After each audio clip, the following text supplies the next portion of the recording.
Alors pour presque cette rentrée, la liturgie nous propose des textes, et c'était aussi valable durant toute cette semaine et la semaine prochaine, des textes qui nous invitent à chasser le petit pharisien qui se cache en chacun de nous. Souvent, pendant le temps de rentrée, c'est le moment où on essaye de prendre de bonnes résolutions. Eh bien voilà, l'Église nous propose aujourd'hui de débusquer, de terrasser ce petit pharisien qui se cache en nous. Alors peut-être que vous pourriez me dire, d'accord, mais moi je ne me sens pas du tout pharisien dans ma manière de vivre ma foi. Au contraire, je combats ce pharisianisme. Et en disant cela, eh bien précisément, vous sombrez dans le pharisianisme. Puisque le premier symptôme du pharisianisme, c'est quoi ? C'est de considérer que c'est l'autre le pharisien. J'en suis sûr que je vous demanderai maintenant de me lister, de me donner 10 proches, plus ou moins proches, qui sont pharisiens autour de vous. J'en suis sûr que vous seriez tous capables de m'en donner au moins 10. Voilà.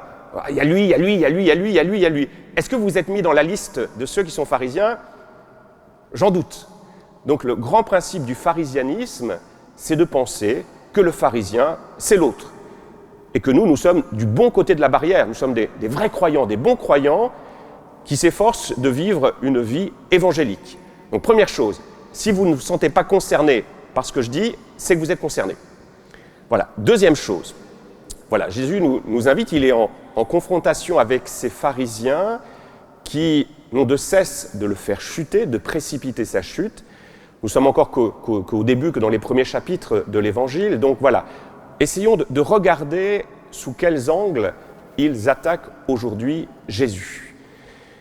Eh bien, sans paraphraser le texte, déjà, on constate que ces pharisiens passent leur temps à essayer d'espionner, de regarder, de contempler Jésus et ses disciples pour essayer de trouver une raison de les accuser. Vous voyez, ils sont là, ils observent. Ils n'écoutent pas ce que dit fondamentalement Jésus, ils sont à la recherche d'un petit défaut, une petite faute qu'ils pourraient éventuellement opposer au Christ. Première chose, voilà, on n'écoute pas, on est dans une posture de méfiance, on regarde l'autre en disant, voilà, qu'est-ce que tu vas faire qui ne sera pas dans les règles ? Et là encore, peut-être, parfois, c'est notre comportement. Hein. Quand nous sommes avec des personnes qui nous agacent, eh bien, nous les observons pour voir s'ils vont, oui ou non, faire quelque chose qui va nous agacer, qui va justifier le fait que voilà, nous soyons agacés par eux. Moi, je voyais ça dans la vie commune. Quand j'étais au couvent, il y a des frères qui m'agaçaient prodigieusement, et je les regardais en disant, je suis sûr que là, il va faire ça, et qui va m'agacer, et qui va me donner raison de le trouver insupportable. Et dans une certaine mesure, j'étais presque déçu quand le frère ne faisait pas ce qui m'agaçait. Je me disais, mince alors, mince. Voilà, donc, les pharisiens regardent, observent sous la loupe Jésus, et ils recherchent le moindre petit prétexte.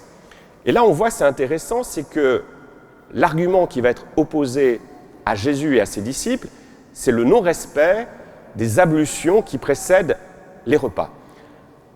Alors, qu'est-ce que l'on peut déjà noter dans cette récrimination ? Déjà, est-ce que ça concerne tous les disciples de Jésus ? Non. Les pharisiens ont noté que certains disciples de Jésus ne respectent pas la règle. Qu'est-ce que ça nous dit indirectement ? Certains la respectent, d'autres ne la respectent pas à la lettre. Ça veut dire quoi ? Ça veut dire qu'au sein de la première communauté, des premiers disciples, on voit qu'il y avait peut-être des manières différentes de vivre sa foi. Jésus, certainement respectait ces règles, mais certains disciples exprimaient leur foi d'une autre manière. Vous voyez, il n'y a pas une uniformité, une unité. Et je crois que c'est encore valable pour nous aujourd'hui. Hein. Accepter peut-être que d'autres vivent leur foi selon une manière d'expression différente de la mienne, de la nôtre. Et ça, c'est compliqué. Hein. Là encore, dans nos communautés, c'est compliqué. Et moi, je l'ai souvent constaté, quel est le lieu qui peut créer des tensions, des divisions, quelle que soit notre manière de vivre notre foi, c'est au moment de l'Eucharistie, la manière de recevoir Jésus. Alors certains trouvent insupportable qu'on ne reçoive pas Jésus dans la main, mais voilà, on dit mais qu'est-ce que c'est que tous ces jeunes, cette jeune génération qui se met à genoux pour communier sur la langue ? C'est pas possible, c'est pas possible. Il faut communier dans la main. Voilà. Et puis de l'autre bord, chez certains plus attachés à la tradition, ils se scandalisent en disant « c'est pas normal, c'est absolument pas digne de recevoir Jésus dans la main, il faut absolument le recevoir sur la langue ». Vous voyez, dans les deux bords, on ne supporte pas une manière de faire différente. Eh bien voilà, il y a quelque chose pour moi qui est de l'ordre du pharisianisme. L'important, nous dit Jésus, ce n'est pas l'expression extérieure de notre foi, c'est la disposition de notre cœur. Moi, c'est ce que je pense, je me trompe peut-être, hein. Dans la manière de recevoir Jésus, l'important, c'est d'y aller avec tout son cœur et d'avoir la certitude que c'est Jésus que nous recevons, aussi bien dans la main que sur la langue, qu'importe. L'important, c'est vraiment être certain, persuadé que c'est Jésus que je reçois. Donc, deuxième chose, voilà. Troisième chose que nous dit aussi Jésus, à propos de ces règles que les pharisiens essayent de respecter de manière scrupuleuse, c'est que ces règles, elles ont tendance à se multiplier. Jésus explique aux pharisiens, mais regardez, l'important c'est la loi de Moïse, mais à partir de la loi de Moïse, la tradition des hommes a rajouté encore d'autres règlements. C'est le propre des règlements, on voit cela en matière religieuse, mais aussi dans notre société, hein, où il y a une multiplication des règlements, il y a des normes de partout, eh bien il y a toujours une tendance à avoir une inflation de règlements. Donc Jésus nous invite à revenir à l'essentiel, c'est-à-dire à la loi de Moïse. Donc déjà, avoir conscience que nous-mêmes, dans notre manière de vivre notre foi, nous avons tendance à multiplier les consignes, les règlements, et l'on voit ça parfois en liturgie. Et je dois avouer que j'y succombe parfois. La liturgie, vous savez, c'est la manière de célébrer. On a toujours tendance à vouloir en remettre un peu plus. Moi, j'ai souvent eu des demandes, par exemple, de dire il faudrait mettre la prière à l'archange Saint-Michel à la messe. Parce que telle figure, tel saint nous a demandé de le faire. Vous voyez, on rajoute encore. Par exemple, l'encens. Pourquoi il y a de l'encens à toutes les messes? Moi, j'aime bien. Mais c'est peut-être une erreur de ma part, je le reconnais. Mais vous voyez, le propre de la liturgie, c'est qu'elle a tendance à enfler. On en rajoute. Et ce qui fait que toute messe dominicale devient quasiment une solennité. Je confesse que j'y succombe. Voilà. Mais vous voyez, c'est ce que dit Jésus, la règle, elle a tendance à se multiplier, à se démultiplier. Et donc revenir à l'essentiel. Et revenir à l'essentiel, c'est peut-être essayer de comprendre le sens de tous ces rites. Est-ce que vous connaissez tous les rites de la messe, par exemple? Je pourrais donner 2 exemples. Quand le célébrant met un peu d'eau dans le calice au moment de l'offertoire, qu'est-ce que ça veut dire? Est-ce que vous le savez? Vous le savez tous, parce qu'on est à Cancale, et que vous êtes des paroissiens hors normes, ça dit l'incarnation, c'est la divinité qui se fond avec l'humanité. Et puis un autre geste que je trouve très beau, c'est juste avant de communier, je vais prendre un petit bout de corps du Christ que je vais mettre dans le calice. Vous voyez ce geste? Juste avant de communier, après la fraction du pain, au moment de l'agnus, je prends une fraction du corps du Christ que je mets dans le calice. Vous voyez ce geste? Vous ne réagissez pas, vous dormez déjà. 10h30, c'était trop tôt. Voilà. Pourquoi je fais ça? Pourquoi on fait ça? Pourquoi le prêtre fait cela? Eh bien, c'est quelque chose pour moi de très important. Et pour le comprendre, je vais vous demander un effort d'imagination. Vous me regardez moi, vous me prenez moi, et vous enlevez tout mon sang que vous mettez à côté de moi. Vous voyez, il y a moi et il y a tout mon sang qui est là. Qu'est-ce que ça veut dire pour moi? Dans quel état je serais? Je vous interroge. Je serais mort. Donc, quand le prêtre met un petit bout du corps du Christ dans le calice, ça dit quoi? Ça dit qu'on ne communie pas, non pas au Jésus mort, mais au Jésus ressuscité. Vous voyez, quand on communie, c'est à la puissance de résurrection du Christ que l'on va recevoir. Vous voyez, mais pour ça, il faut connaître. Ne pas en rester à l'extériorité du rite, de la manière de célébrer, pour entrer dans la compréhension de la signification. Voilà ce que nous dit aujourd'hui Jésus. Et puis il nous dit une dernière chose, ça sera ma conclusion, c'est que le risque du pharisianisme, quel est-il? C'est que le pharisien, il passe son temps à mettre des barrières tout autour de lui pour le protéger. De fait, ça se comprend, parce que les pharisiens vivent dans un monde qui est de plus en plus assiégé par des traditions qui lui sont extérieures.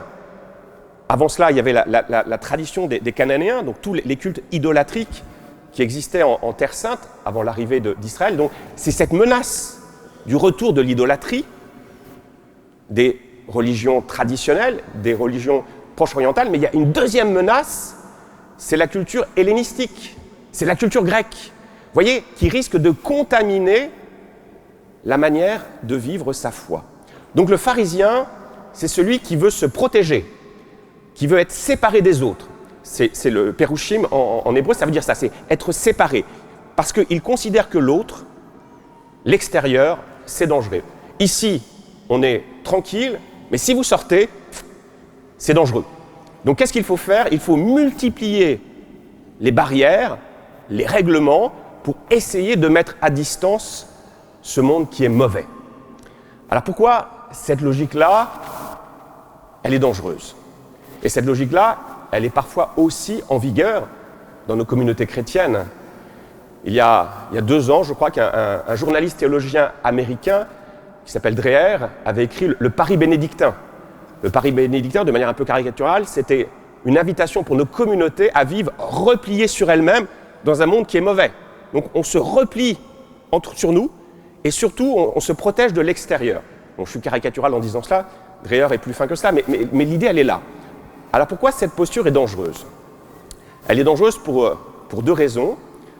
La première, c'est que si je fais cela, ça veut dire que je considère ceux qui sont à l'extérieur comme des gens mauvais. Vous voyez, progressivement, je considère l'extérieur comme une menace. Deuxième chose, qui est aussi mauvais dans ce raisonnement, c'est que ça développe en moi un sentiment de supériorité. Moi, je ne suis pas comme l'extérieur, je suis bien meilleur qu'eux. Vous voyez, ce sentiment de supériorité, et on finit par penser que où se trouve le mal? Où se trouve le mal? Il n'est plus en moi, il est à l'extérieur. Moi, je suis du bon côté. Le frère Bernard Brault, qui est un frère dominicain décédé il y a quelques années, un grand prédicateur, évoque souvent dans ses livres un souvenir. Il est au noviciat. Alors le frère Bernard Brault était âgé, c'est son noviciat autour des années 46-47, donc au lendemain de la Seconde Guerre mondiale. Et c'est le moment où on découvre, c'est plutôt 45-46, c'est le moment où on découvre la barbarie nazie. Et tous les novices, les jeunes novices qui sont très nombreux à l'époque, ne peuvent s'empêcher de se dire on est quand même bien meilleur que les Allemands. Nous, on n'aurait jamais fait cela. On est du bon côté de la barrière. Eux, c'est des salauds.